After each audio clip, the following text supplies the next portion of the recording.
Bonjour, c'est Cyprien. Oui, je sais, ça fait assez longtemps que j'ai pas fait de vidéo pour mon blog. Ça fait depuis quoi? Depuis 2004. Ah, quand même. Il y a quelques semaines, j'ai changé d'appartement. Si. Et d'ailleurs, je vais vous livrer ma technique pour avoir un appartement sur Paris. Pour avoir un appartement sur Paris, c'est extrêmement simple. Il suffit d'une seule chose. Beaucoup de chance. Avant, j'habitais dans un 20 mètres carrés. À deux, t'enlèves la salle de bain et les meubles, il te reste quoi?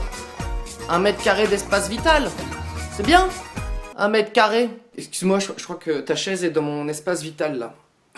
Si, en fait, j'ai compté les planches du parquet, t'en as 7 et j'en ai 5. D'ailleurs, pour se rendre compte de l'état du marché immobilier à Paris, ça fait très capital comme phrase ça. Pour se rendre compte de l'état du marché de l'immobilier à Paris... Bref, pour se rendre compte du délire, il fallait être là pendant l'état des lieux de mon ancien studio qui a duré 5 minutes, pendant lesquelles il y a eu 3 visites. 3 visites en 5 minutes alors que le studio n'était pas encore en location. Bon, l'avantage c'est que le studio était tellement petit que les visites ça allait plutôt vite. Excuse-moi, c'est bien ici la visite? Merci, au revoir. Le truc qui me fait rire, c'est que parfois les gens ils prenaient des photos de mon studio. Je vais prendre une petite photo en fait. Ah bah c'est bon, merci.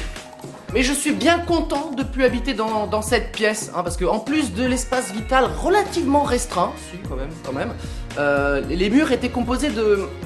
comment dire?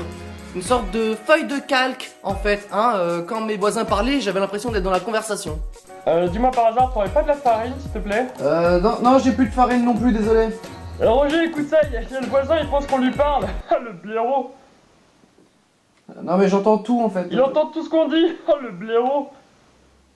Il faut savoir que les propriétaires sont les gens les plus parano au monde. Devant le gamin de 6ème sens qui voit les morts. Ils te font signer 1 milliard d'assurance pour être sûr que tu vas bien payer ton loyer. Moi on m'a fait signer un papier qui m'oblige à payer mon loyer, même après une catastrophe naturelle du type météorite qui tombe et extinction de l'espèce humaine. Juste au cas où. Ah, je déconne. C'est quoi ce papier alors? Qu'est-ce que j'ai signé? Et tout ça c'est terminé maintenant. J'ai déménagé. Attention, j'ai une baignoire. Ça me rappelle un petit peu mon espace vital d'avant. C'est bien. Et comme vous pouvez le remarquer, j'ai très peu de décoration. C'est pas très personnel tout ça, je le concède. Bon d'accord, j'habite dans un showroom Ikea, j'ai des cadres avec rien dedans. Je ne connais pas cette personne. Je n'ai pas de chat non plus. Hein, non. Bon, par contre, j'ai un petit problème avec cet appartement au niveau de la serrure. À chaque fois que je vois ça, je me dis... Pourquoi? Pourquoi? Peut-être que l'ancien locataire était un... C'était un lutin. Hein. D'ailleurs, ça expliquerait pourquoi j'ai un balcon monopersonnel. There is just one moon and one golden sun, and the smile means friendship. Peut-être qu'il y mettait toute sa famille de lutins sur ce balcon.